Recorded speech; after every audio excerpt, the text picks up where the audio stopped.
नमस्कार दोस्तों, आज इस वीडियो के अंदर एक बहुत इंपॉर्टेंट टॉपिक के बारे में मैं आपको बताने के लिए आया हूं। जो बैंक्स अपनी कालाबाजारी के तौर पे अपना बहुत ज़्यादा एक नेगेटिव इम्पैक्ट हमारी इकोनॉमी के ऊपर और हमारे देश के ऊपर जो प्रभाव डाल रहे हैं, उसके बारे में सुप्रीम कोर्ट ने एक बहुत लूप होल को पिक करा है। और सुप्रीम कोर्ट ने उस लूप होल को पिक करके आरबीआई को गाइडलाइंस जारी करने के लिए ऑफिशियल अपना जजमेंट पास कर दिया गया है। 2025 का जजमेंट है। पहले मैं आपको जजमेंट का नाम बता देता हूं। Central bank of India and another versus Shrimati Prabha Jain and others 2025 supreme court. यहां पे मामला बहुत सिंपल सा है, आपको बहुत बारीकी से इसको समझना पड़ेगा। जैसे कि अगर हमारे को लोन चाहिए होता है तो हम किसका दरवाजा खटखटाते हैं? बैंक का दरवाजा खटखटाते हैं। अब जब बैंक मुझे लोन देगा तो क्या बैंक अपनी जेब से पैसा निकाल कर मुझे लोन देता है? नहीं। जो भारत की जनता के अंदर जो लोग हैं उनके द्वारा जो अकाउंट्स अपने ओपन अप करे हुए हैं, लोगों ने अपनी मेहनत से जमा पूंजी अपनी कमाकर जो बैंक के अंदर जमा करी हुई है, अब बैंक जो है उन जमा पूंजी को इस्तेमाल करके लोगों को लोन देता है। अब अगर मान लेते हैं लोन देने में ही बैंक अगर कुछ गड़बड़ी करने लगे तो क्या होगा? तो जो जनता का पैसा है वो दिन पर दिन खाली होता रहेगा। एट द एंड जिनको लोन दिया है वो तो अपने अमीर बन जाएंगे और जिन्होंने अपनी मेहनत की जमा पूंजी अपना कमाकर जो बैंक के भरोसे के तौर पे जमा कराई है वो गायब होती चली जाएगी। इसी बात को ध्यान में रखते हुए सुप्रीम कोर्ट ने बहुत एक कड़े सख्त अपने ऑर्डर पास करे हैं। यहां पे सीधे तौर पे आपको मैं एक बात बताना चाहूंगा। एक ए नाम का व्यक्ति है। ए नाम के व्यक्ति के पास अपनी एक प्रॉपर्टी है। अब अगर ये गारंटी नहीं है कि ये जो प्रॉपर्टी है ये ए नाम के व्यक्ति की है या नहीं है, हो सकता है कि मेरे घर के पड़ोसी में मेरे घर के बराबर वाली मैं प्रॉपर्टी अपनी बताते हुए बैंक से मैं लोन ले सकता हूं। बिल्कुल ले सकता हूं। कैसे? ऐसा भी चल रहा था जिसकी वजह से सुप्रीम कोर्ट के ये बात में नोटिस में आई है। इसी वजह से आरबीआई को गाइडलाइंस अपनी जारी करी है। फॉर एग्जांपल, ए नाम का व्यक्ति बैंक के पास अपना पैसे लेने के लिए जाता है कि बैंक मुझे आपसे लोन चाहिए, क्या आप मुझे लोन दोगे? ठीक है। बैंक कहेगा हाँ, हम तो लोन देने के लिए ही बैठे हैं, हम आपको लोन देंगे तभी तो हम बैंक की कमाई कर पाएंगे। क्योंकि आपको पता होना चाहिए कि बैंक अपनी कमाई कैसे करता है। आपसे पहले पैसा लेगा, आपको 1-2% के तौर पे इंटरेस्ट पे देगा या 2-3% के तौर पे एफडी के तौर पे आपको इंटरेस्ट देगा और जिन व्यक्तियों को लोन की जरूरत है उनसे हाई इंटरेस्ट रेट चार्ज करके उनसे अपना इंटरेस्ट वसूलता है। और जो ये बीच का डिफरेंस है इंटरेस्ट का, इससे बैंक अपनी कमाई करता है। बैंक का एक मेन सोर्स ऑफ इनकम यही होता है। अब मैं बैंक के पास जाऊंगा कि बैंक मुझे लोन दीजिए। अब बैंक वाले क्या करेंगे कि आपको कुछ गिरवी रखवाना पड़ेगा। अब अगर मेरे को गिरवी रखवाना पड़ेगा तो मैं बोलूंगा हाँ हाँ मेरे पास एक प्रॉपर्टी है, मैं ये गिरवी रखवा देता हूं और बैंक आप मुझे पैसे दे देना। तो अब इस केस में बैंक जब आप जब अपनी ये प्रॉपर्टी गिरवी रखवाओगे, ए नाम का व्यक्ति अपनी ये प्रॉपर्टी गिरवी रखवाएगा बैंक के अंदर लोन पाने के लिए, तो ऐसे केस में बैंक की एक ड्यूटी है कि बैंक क्या करेगा, एक अपनी सर्च रिपोर्ट तैयार करता है। बैंक की अपनी एक ड्यूटी होती है कि वो एक अपनी सर्च रिपोर्ट बनाएगा। सर्च रिपोर्ट का मतलब क्या होता है कि क्या ये जो प्रॉपर्टी है ये असलियत में ए नाम के व्यक्ति की प्रॉपर्टी है। तो यहां पे बैंक अपना ये अपनी सर्च रिपोर्ट बनाता है। इसको बोलते हैं टाइटल सर्च रिपोर्ट। इसको बोले जाता है, एक नाम मैं आपको बता देता हूं, it is very important, title search report. तो ये बैंक वाले टाइटल सर्च रिपोर्ट अपनी प्रिपेयर करते हैं, जिसको शॉर्ट फॉर्म में आप बोल सकते हो TSR।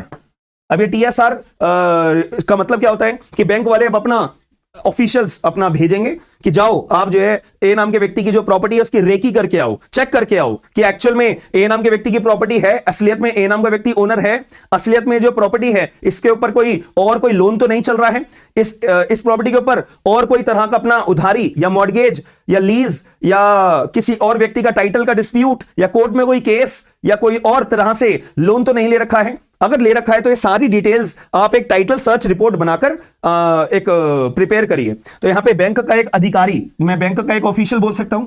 अब बैंक का ऑफिशियल जो है वो भी तो एक इंसान है, तो जाएगा अब इस प्रॉपर्टी की अपनी देखरेख करने लगेगा। इतनी देर में ए नाम का व्यक्ति ऑफिशियल को पैसे खिला देगा कि भाई देखो टाइटल सर्च रिपोर्ट में तुम ऐसी बात लिख देना कि ये प्रॉपर्टी मेरे नाम पर है और इसके ऊपर कोई डिस्प्यूट नहीं है, कोई एनकम्बरेंस नहीं है। एनकम्बरेंस का मतलब क्या होता है? भार। कोई लोन नहीं है, कोई उधारी नहीं है, कोई डिस्प्यूट नहीं है।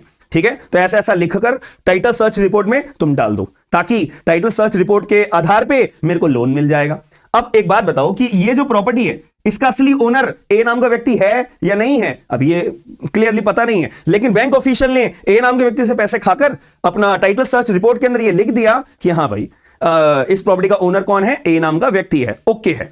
ठीक है जी। अब जैसे ही ऑफिशियल ने अपनी टीएसआर रिपोर्ट बनाकर ओके रिपोर्ट करके बैंक को दे दिया, बैंक का क्या काम होगा आगे फर्दर? ठीक है भाई, अब यहां पे लोन सैंक्शन ए नाम के व्यक्ति को कर दिया जाएगा।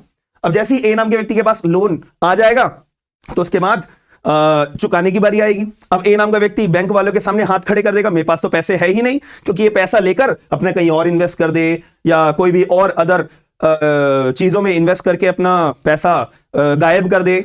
ऐसे केस में अब ए नाम का व्यक्ति बैंक के पास जाएगा, बैंक मेरे पास पैसे नहीं है। अब बैंक वाले क्या करेंगे? हद कोर्ट में सिविल केस दायर कर देंगे, बैंकरप्ट डिक्लेयर कर देंगे, एक्सेट्रा एक्सेट्रा। वहां बहुत अच्छे से ये बात जानते हो, जो आजकल बहुत सारे लोन के केसेस आते ही रहते हैं। अब इस केस में एट द एंड नुकसान किसका हुआ? बैंक के अंदर जो पैसा रखा हुआ था उस पैसे का नुकसान हुआ है। वो पैसा किसका था? जनता का था, आपका था, मेरा था। ठीक है, तो ऐसे केस में बैंक का जो पैसे का नुकसान है वो बैंक अपना झेलेगा, क्योंकि ये नाम का व्यक्ति तो अपने हाथ खड़े कर दिए हैं। और ये जो प्रॉपर्टी थी, अब इस बैंक जो इस प्रॉपर्टी को अटैच कर सकता है? नहीं कर सकता। आगे चल के जब बैंक अगर केस भी दायर करेगा अपना प्रॉपर्टी को सेल आउट करने के लिए, तो एट द एंड पता क्या लगा? भैया ये प्रॉपर्टी का ओनर तो एक सी नाम का व्यक्ति है, प्रॉपर्टी का ओनर तो सी नाम का व्यक्ति है, ए नाम के व्यक्ति का तो इस प्रॉपर्टी से कोई रिलेशन है ही नहीं है। तो यहां पे सबसे बड़ी एक बात हमें नजर आ रही है, गलती किसके द्वारा करी गई है? बैंक के ऑफिशियल के द्वारा। तो सवाल ये उठता है कि अगर बैंक का कोई अधिकारी या कोई भी ऐसा व्यक्ति जो अपना टाइटल सर्च रिपोर्ट बना रहा है, उसमें अगर कोई गलती करता है जानबूझ के, अगर उसमें कोई नेग्लिजेंस करता है जानबूझ के, अगर कोई पैसे खाकर अपना कोई भी ब्राइब लेने के बाद में अगर कोई गलती करता है जानबूझ के, तो ऐसे केस में इस अधिकारी के ऊपर कोई पीनल प्रोविजन बनता है क्या? कोई कानूनी कार्रवाई या कोई कंपनसेशन या कोई पेनल्टी इस बैंक ऑफिशियल को देने के लिए कोई हमारे देश में कानून, आरबीआई के द्वारा कोई गाइडलाइंस या कोई कंपनसेशन के रिगार्डिंग अगर आरबीआई ने कोई गाइडलाइंस जारी करी हुई है क्या? कोई गाइडलाइंस जारी नहीं करी हुई है, कोई भी गाइडलाइंस नहीं है, कोई भी कानून नहीं है, कुछ नहीं है। हालांकि आप भारतीय न्याय संहिता के अंदर इसको आप पिनलाइज करने के लिए आप केस चला सकते हो, बट मेरा सवाल ये नहीं है। मेरा सवाल है कि भाई अगर कोई bank official during the course of their business अगर कोई डिफॉल्ट अपना कमिट करता है व्हाइल प्रिपेयरिंग द टीएसआर, तो उस केस में इसके ऊपर कोई आरबीआई की गाइडलाइंस है? कोई गाइडलाइंस नहीं है, कोई डायरेक्शन नहीं है, कुछ नहीं है। तो इसीलिए इनको बैंक ऑफिशियल को कोई प्रॉब्लम होती नहीं थी, ये खुलेआम अपना ये गलतियां करते जा रहे थे। और फायदा किसका हो रहा था? ए नाम के व्यक्ति जैसे लोगों का। तो एट द एंड पैसे का नुकसान जनता का, बैंक की अपनी इमेज खराब होगी, बैंक के अंदर बैंक से लोगों का भरोसा उठने लगेगा। तो यहां पे आरबीआई को सामने आना चाहिए, रिजर्व बैंक ऑफ इंडिया को सामने आना चाहिए कि वो ऐसी गाइडलाइंस अपनी जारी करें जिससे ये ऑफिशियल पैसे खाने से डरे, जिसको लगे कि यार अगर मैं पकड़ा जाऊंगा तो मेरे ऊपर बहुत बड़ी कार्रवाई होगी। तो ऐसा कोई डर बनाने के लिए बैंक ऑफिशियल्स के ऊपर कोई अपना सर्कुलर जारी करना चाहिए, गाइडलाइंस जारी करनी चाहिए। इनफैक्ट अगर कोई कानून भी बनाना पड़े अपना बनाना चाहिए, बिल्कुल बनाना चाहिए। तो इसीलिए सुप्रीम कोर्ट ने एट द एंड ये डिक्लेयर कर दिया है कि जो भी बैंक अपने लोन दे रहे हैं without proper title search report, तो ऐसे केस में सुप्रीम कोर्ट ने ये इशू आरबीआई को अपना समझाया, एक्सप्लेन करा, और ये आरबीआई को गाइडलाइंस जारी करने के लिए अपना ऑर्डर कर दिया है कि अगर कोई भी ऑफिशियल लोन अप्रूव करता है तो उसको लाइबल ठहराया जाए, उसको लाइबल ठहराया जाए। तो यहां पे अगर मैं आरबीआई का गवर्नर होऊंगा तो मैं तो ऐसा सर्कुलर जारी कर सकता हूं, क्योंकि सुप्रीम कोर्ट ने मेरे को अधिकार दे दिया है, तो मैं तो ऐसा सर्कुलर जारी कर सकता हूं कि अगर कोई भी डिफॉल्ट आएगा पेमेंट ऑफ द लोन के अंदर, तो ऑफिशियल जिसने टीएसआर रिपोर्ट बनाई है सारा लोन उसी व्यक्ति से रिकवर करा जाएगा। अब ऐसा डर अगर हम ऑफिशियल के मन में बना देंगे तो टीएसआर रिपोर्ट वो प्रॉपरली बनाएगा, पैसे खाने लालच अपने मन में पैदा करने से पहले भी वो डरेगा कि यार अगर मैं पकड़ा गया तो सारा लोन का जो भार है, जो चुकाने की बारी आएगी, वो मेरे ऊपर आ जाएगा। तो ऐसे केस में देश में कोई भी व्यक्ति अपना गलत काम करेगा नहीं करेगा।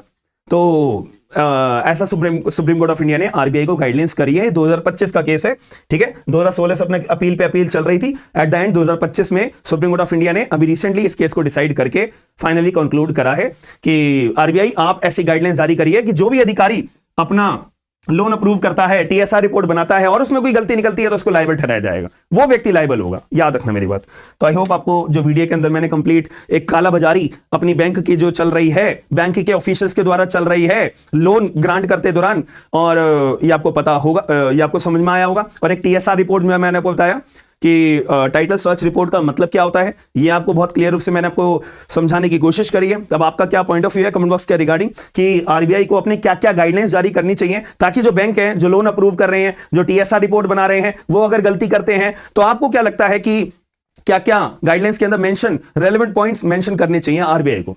तो आपका क्या इसके रिगार्डिंग व्यू पॉइंट है, मेरे को कमेंट बॉक्स के अंदर जरूर बताइएगा। साथ में आपकी जिम्मेदारी है कि वीडियो को लाइक करके लोगों को शेयर जरूर करिएगा, ताकि ज्यादा से ज्यादा लोगों तक ये जानकारी पहुंच पाए और लोग अवेयर हो पाए इस बात के रिगार्डिंग। तो हम नेक्स्ट वीडियो में मिलेंगे। थैंक यू, धन्यवाद।